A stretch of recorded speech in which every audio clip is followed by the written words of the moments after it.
예전에 탱크 코팅 재료로 를 썼었어요. 그러니까 굉장히 그거를 뭔가 방탄을 하거나 그런 역할로 굉장히 강도가 높은 재료였는데,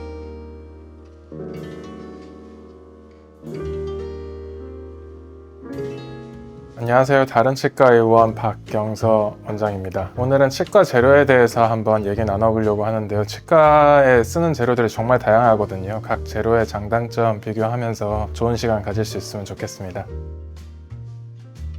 치과 재료 중에서 과거에 금은 굉장히 많이 썼었어요. 너무 좋은 재료였고, 제일 큰 장점 중 하나는 금매를 따시는 분들 보면은 깨물어 보잖아요. 금이 약간 무른 성질을 가지고 있다 보니까 뭔가 본을 뜨고 난 다음에 이제 접착을 하거나 이제 시적을 해볼 때 약간 거기서 틈이나 이런 것들이 혹시나 있더라도 문지르면서 그 갭을 닫아줄 수가 있어요. 그래서 그런 성질 때문에 굉장히 좋은 재료였고, 처음에 적응 기간에 치아에 비해서 상대적으로 좀 무른 성질이다 보니까 조금 안 맞는 게 있더라도 큰 무리 없이 다 적응하실 수는 있었습니다. 근데 또 단점을 또 아셔야죠. 단점이라고 하면은, 금이라고 하면은 전기전도성, 열전도성 이런 말 들어보셨죠? 그게 굉장히 높은 재료다 보니까 하시고 난 다음에 신경치료가 만약에 안 돼 있다라고 하면은 뭔가 뜨거운 거나 차가운 거를 먹을 때 이제 통증을 느끼시는 분들이 있어요. 그런 이제 장단점이 있었는데, 과거에 비해서는 조금은 덜 쓰는 추세인 것 같아요. 요즘은 바이오미메틱 덴티스트리라고 해서 어떻게든 자연 치아가 가지고 있는 그 색상과 이런 느낌을 그대로 재현하려고 하다 보니까, 골드가 육안으로 봤을 때 이제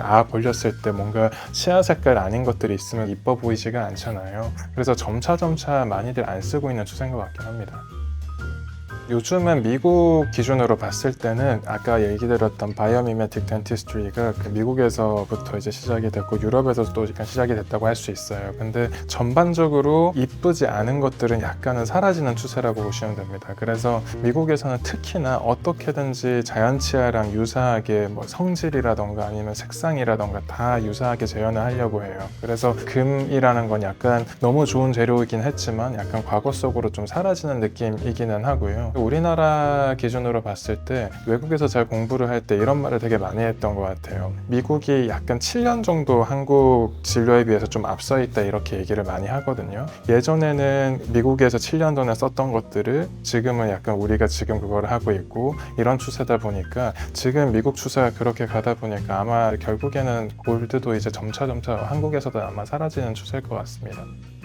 금이 필요한 경우가 있어요. 예를 들어서 이제 제일 뒤쪽에 있는 어금니 같은 경우에 교합력이 엄청나게 강한 분들이 가끔 계세요. 근데 그런 분들, 특히나 남성분들, 막 이갈이 엄청 심하고 이런 분들 대상으로 만약에 아무리 단단한 어떤 치아 색상 나는 어떤 머티리얼을 썼을 때 결국에는 치아 색상이 나는 것들은 세라믹 바탕의 재료들이거든요. 메탈이랑은 굉장히 다르게, 메탈은 우리가 깨지지는 않잖아요. 근데 결국에는 걔가 이제 재료의 변형이 온다던가 이렇게 돼서 결국에는 크리티컬하게 보철물이 막 쪼개진다던가 이런 상황은 없는데, 세라믹 바탕의 재료들은 결국에는 뭐 강한 그릇 재료라고 생각하시면 될 것 같아요. 그러다 보니까 이제 교합력이 강하신들 같은 경우에는 계속 사용하시다가 그 피로가 누적이 돼서 깨지는 경우가 있기 때문에, 그래서 권유를 가끔은 안 드리는 경우가 있어요. 혹은 뭔가 가끔씩 최대한 이쁘게 이제 해드리려고 이렇게 세라믹 재료를 바탕으로 했을 때 메탈에 비해서는 너무 단단한 재료다 보니까 적응 기간이 가끔씩 오래 걸리는 분들이 계세요. 그러니까 표현할 때는 양보가 없는 재료 이렇게 많이 얘기를 하거든요. 예를 들어서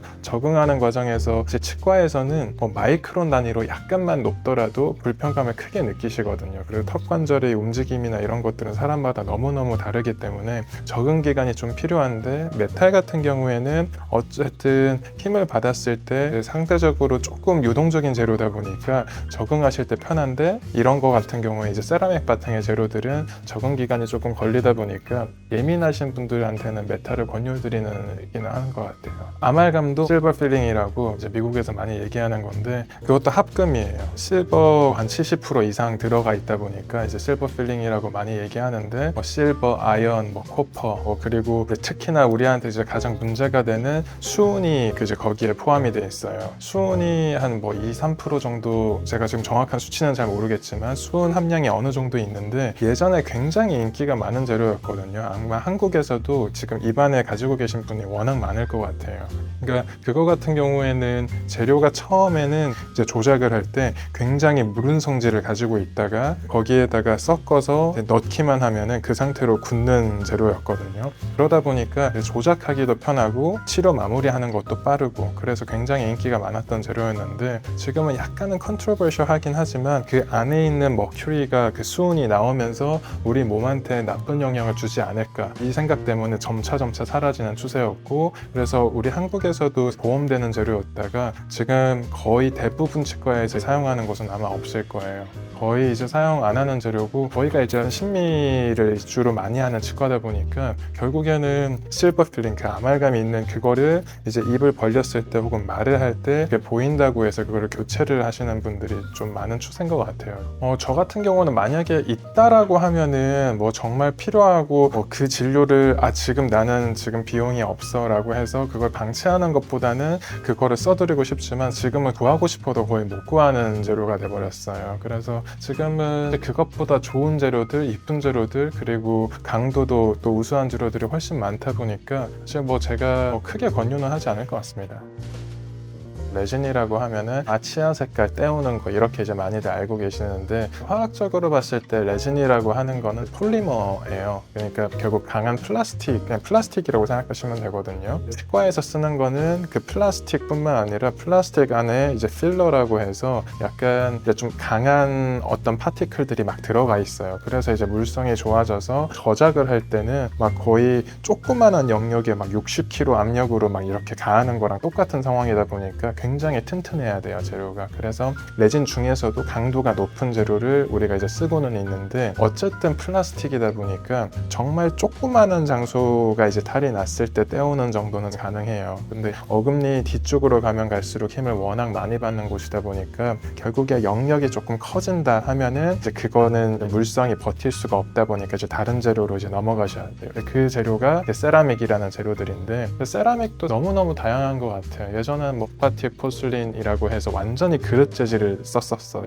근데 사실 뭐 생각해보면은 그릇 같은 거 이제 자기 이런 거 보면은 굉장히 이쁘게 막 색상도 재현 잘하고 막 그러잖아요. 결국에는 굉장히 이쁜 신미 재료였어요. 그래서 예전에는 그거를 라미네이트로 많이 했던 그 재료였고 요즘은 또 뭐 리튬 다이실리케이트라고 해서 물성은 훨씬 좋아지고 또 치아에 조금 뭐랄까 친화적인 재료라고 보시면 될 것 같아요. 예전에 그릇 그 재질은 표면이 워낙 거칠기도 하고 강도도 너무 높다 보니까 이쁘기는 했는데 붙여놨을 때 이제 시간이 지나면은 대합치라고 반대에 맞물리는 치아가 완전히 갈려서 없어져 버리는 경우가 있었어요. 그래서 그 재료는 좀 사라지는 추세고 리튬 다이실리케이트 그게 친화적이면서 강도는 높고 신미적이라서 이제 굉장히 많이 쓰고 있는 추세거든요. 근데 그거는 저희 치과에서 굉장히 많이 쓰고 있는 것 같아요. 많이 쓰고 있고 이제 영역 따라서 재료가 조금씩 달라지기 시작하는데 리튬 다이실리케이트를 하기에 너무너무 영역이 넓어지고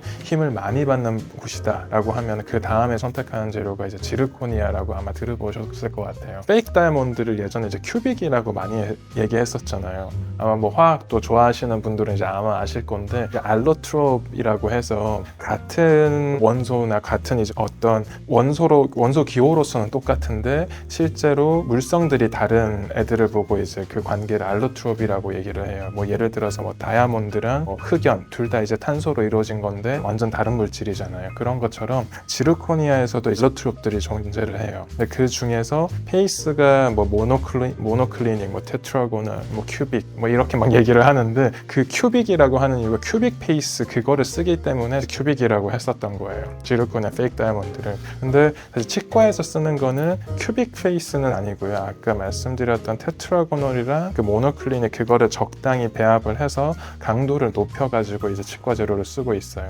또 요거 재밌는 게 재미없어 하실 수 있어요. 근데 저한테는 이제 되게 좀 재밌게 다가왔던 게 뭐냐면은 예전에 탱크 코팅 재료로 지르코니아를 썼었어요. 그러니까 굉장히 그거를 뭔가 방탄을 하거나 그런 역할로 지르코니아 썼을 정도로 굉장히 강도가 높은 재료였는데 그거를 이제 치과에 다시 도입을 한 거죠. 힘을 많이 받는 이제 어금니 쪽 그런 경우에는 지르코니아 이런 거를 많이 쓰는 추세인 것 같습니다. 주어진 여건 따라서 너무 다르다고 얘기를 드릴 것 같아요. 무슨 말이냐면은 조금 자세하게 들어가면은 아까 말씀드렸던 리튬 다이실리킷 이런 재료들은 어떤 역할을 하냐 하면은 걔가 치아랑 물리적으로 붙어 있는 게 아니라 좀 화학적으로 유압이 되는 거라고 보시면 될 것 같아요. 그러다 보니까 좀 멀쩡한 치아 구조물들이 깨끗하게 남아있는 장소에 걔를 붙였을 때는 굉장히 거의 한 치아처럼 이렇게 유압이 잘 되는 건데, 예를 들어서 지르코니아는 강도는 좋지만 유압이 되는 정도는 굉장히 적다고 보시면 될 것 같아요. 그래서 표면이 많이 썩어 있다던가 아니면은 예전에 어떤 치료를 받고 나서 너무 많이 오염이 돼 있는 상태에서 뭔가를 해야 되는 상황일 때는 이제 깨끗한 표면이 아닌 경우에는 접착이 잘 이루어지지가 않거든요. 그런 표면에 있어서는 리튬 다이실리킷보다는 오히려 물리적으로 이렇게 결합력을 좀 얻을 수 있는 지르코니아가 조금 더 수명이 높을 수 있을 것 같고, 깨끗한 표면인 경우에 그리고 교합력이 아주 세지 않는 장소라면은 오히려 저는 리튬 다이실리킷이 더 좋을 것 같습니다. 뭐 리튬이랑 실리카라고 해서 좀 어려운 얘기가 되긴 하는데 결국에는 그릇 재질인데 굉장히 강한 재질이라고 생각하시면 될 것 같아요. 각 재료의 장단점이 있다 보니까 이제 환자들마다 너무 환경들이 너무 다르다 보니까 어떤 경우에는 어쩔 수 없이 그 재료의 힘을 빌려서 사용을 해야 되는 경우가 또 있거든요. 상황 따라서 다르지만 저 같은 경우에는 일반적으로 제일 가장 선호하는 재료가 리튬 다이실리킷인 것 같아요. 그러니까 어쨌든 제가 봤을 때는 가장 치아랑 비슷한 색상을 내면서, 그리고 얼마나 그거를 접착하는 과정이 굉장히 복잡하긴 한데 그 인풋만 충분히 들어간다고 했을 때는 퍼포먼스가 굉장히 좋거든요. 그래서 제가 정말 좋아하는 재료인 것 같아요. 제가 그렇게 확답을 드리기는 좀 어렵지만 제가 선호하는 거는 확실히 그렇다고 생각하시면 될 것 같아요. 심미적으로 이쁜 거를 저는 워낙 그런 거를 또 좋아하다 보니까 제가 이제 교수님이나 주변에 이제 계신 분들을 이제 쭉 들어봤을 때 보는 연배가 조금 다른 것 같아요. 제가 주로 이제 대화하는 교수님은 환자 연령대가 이제 60에서 70대 이렇다 보니까 심미적인 것보다는 적응이 조금 편하고 퍼포먼스를 있는 거를 또 선호하시다 보니까 또 골드를 또 선호하시는 분들도 아직 계세요. 그러다 보니까 골드는 저도 장점은 충분히 이해는 하지만 저는 가능하면은 세라믹으로 대부분 해결을 하려고 하고, 이것도 마찬가지인 것 같습니다. 뭔가 제가 여기는 어쩔 수 없이 골드를 써야 돼, 혹은 여기는 어쩔 수 없이 메탈을 써야 돼 라고 하면 저도 아마 쓸 것 같고요. 근데 지금까지는 그거 없이 전부 다 핸들하고 있는 상황인 것 같습니다. 지금까지 치과에서 사용되는 다양한 재료들에 대해서 한번 리뷰해봤고요. 뭐 유익한 시간이 되셨으면 좋겠지만 어떻게 생각할지 사실 모르겠습니다. 그래서 아마 그래도 도움이 안 되실 거라는 생각은 안 들고요. 그래서 다음번에 이제 찾아올 때는 조금 더 뭐 다른 어떤 내용이 될지는 모르겠지만 아마 더 재밌는 내용으로 아마 찾아올 것 같습니다. 지금까지 다른 치과 원장 박경사였습니다. 감사합니다.